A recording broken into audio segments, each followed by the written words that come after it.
I was 8 the first time I noticed the toolbox. It sat in the far corner of the garage, always closed, always slightly dusty, like a guardian of secrets I wasn't allowed to know. Dad would sit beside it, wiping down a wrench or organizing screws into neat little rows. I'd watch him from the doorway, legs swinging, waiting for him to turn and invite me over. He never did, not with words, but he'd smile, just a little, and nod toward a smaller wooden box beside him. That one was mine.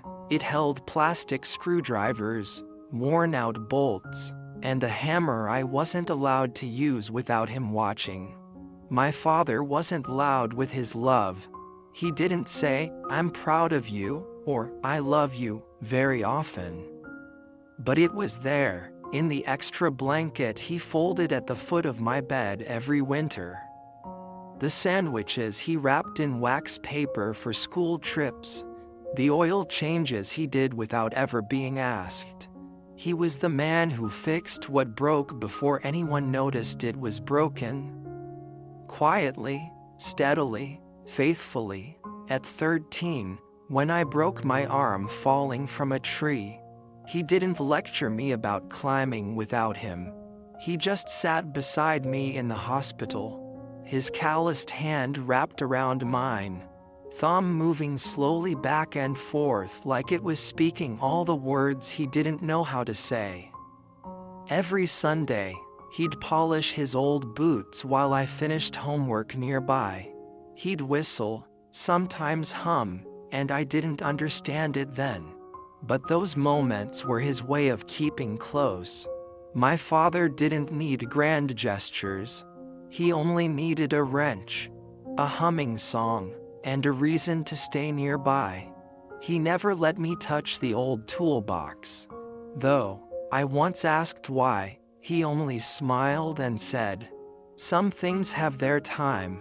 I didn't know it then, but his love was like that, built in layers, protected, waiting for the right time to be fully seen. And I, too young and too busy being a child, just accepted it like the sun, always there, always warm, never questioned. By the time I turned 16, something in me shifted. The warmth of my father's quiet presence began to feel like a weight. He'd ask where I was going, who I was with, when I'd be home. At first, I answered out of habit, then, out of impatience. Eventually, I stopped answering altogether. I remember coming home late one night, finding him waiting in the living room. The lamp was on, his eyes were tired, not angry, just worn. He didn't say a word as I passed him. I didn't even look back. He still made my lunch sometimes, but I'd leave it on the counter untouched.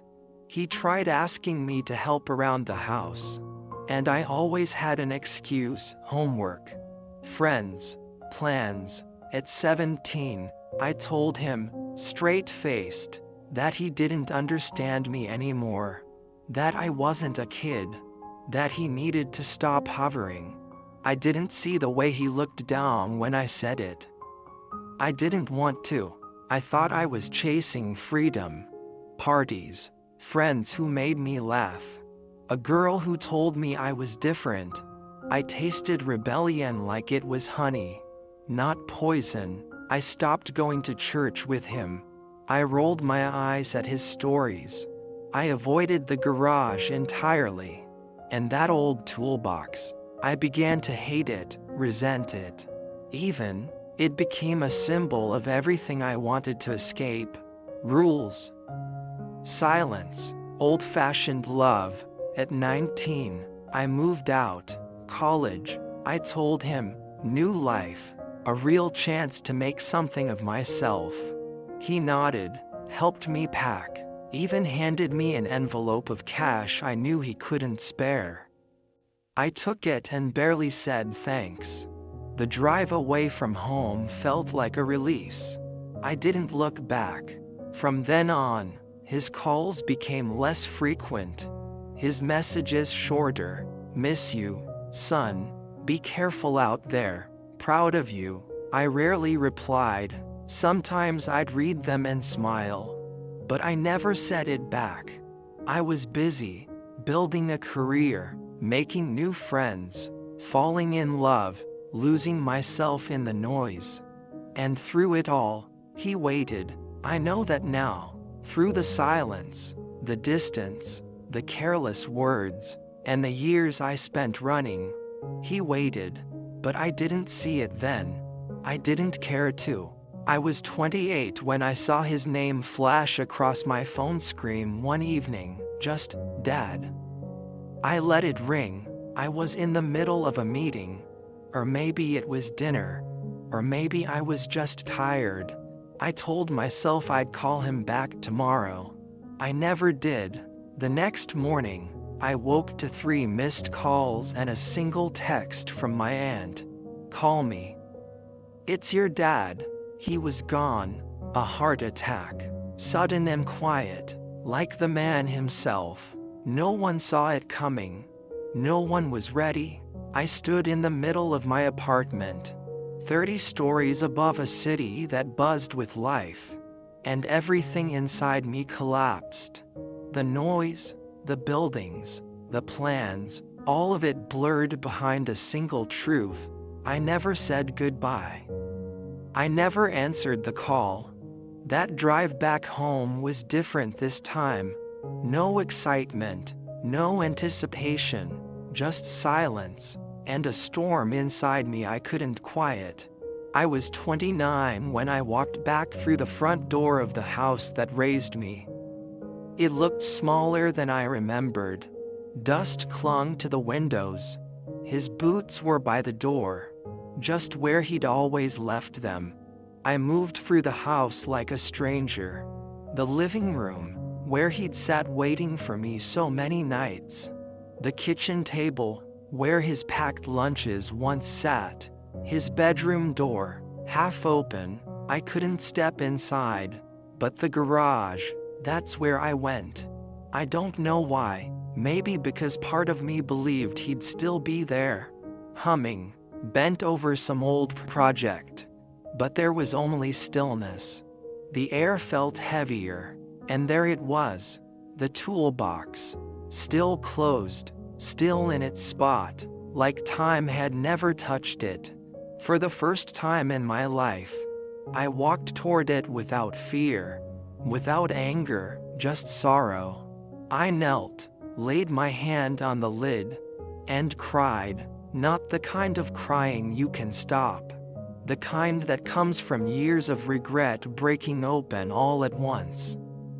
I had spent so long pushing him away, mocking the things he valued, chasing a version of life that I thought meant more. And now, he was gone, forever, and I'd never get the chance to tell him I was sorry. A week after the funeral, I found myself back in the garage. I hadn't touched anything since that night, but something inside me ached to open the toolbox, the one he had guarded like a treasure chest. I was 30 now, and suddenly, I needed to know what he'd kept hidden for so long. The lid creaked as I lifted it. It wasn't locked. It never had been. Inside, there were tools, of course, rusted pliers, screwdrivers worn smooth, a cracked measuring tape curled like a sleeping snake. But beneath them, wrapped in a faded flannel shirt, were the real contents. Photos of me as a boy, smiling, crying, playing in the yard, a crayon drawing I'd made in kindergarten with the words, "For Dad," scribbled in bright orange. A baseball glove with my name stitched clumsily into the leather. And letters, dozens of them, folded neatly, yellowing at the edges. Letters he'd written but never sent. Some were apologies, others were proud reflections. Most simply said he missed me. My breath caught, my hands trembled. I read them all, By 31, I had become a man who'd finally understood what love looks like when it's quiet. When it fixes broken things without being asked. When it gives and gives, even when ignored. I sat for hours in that garage, surrounded by ghosts of memories, holding on to every scrap he left behind like it could stitch my guilt back together.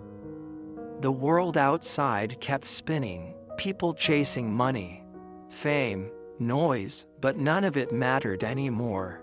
Not compared to a man who once packed my lunch and waited by the window at midnight just to know I got home safe. He didn't need me to touch the toolbox. He needed me to understand it. And now, I did. I go to his grave now. I bring a folding chair, sometimes the old flannel shirt. And I talk. I say everything I never said. Thank you. I'm sorry. I love you. The wind listens.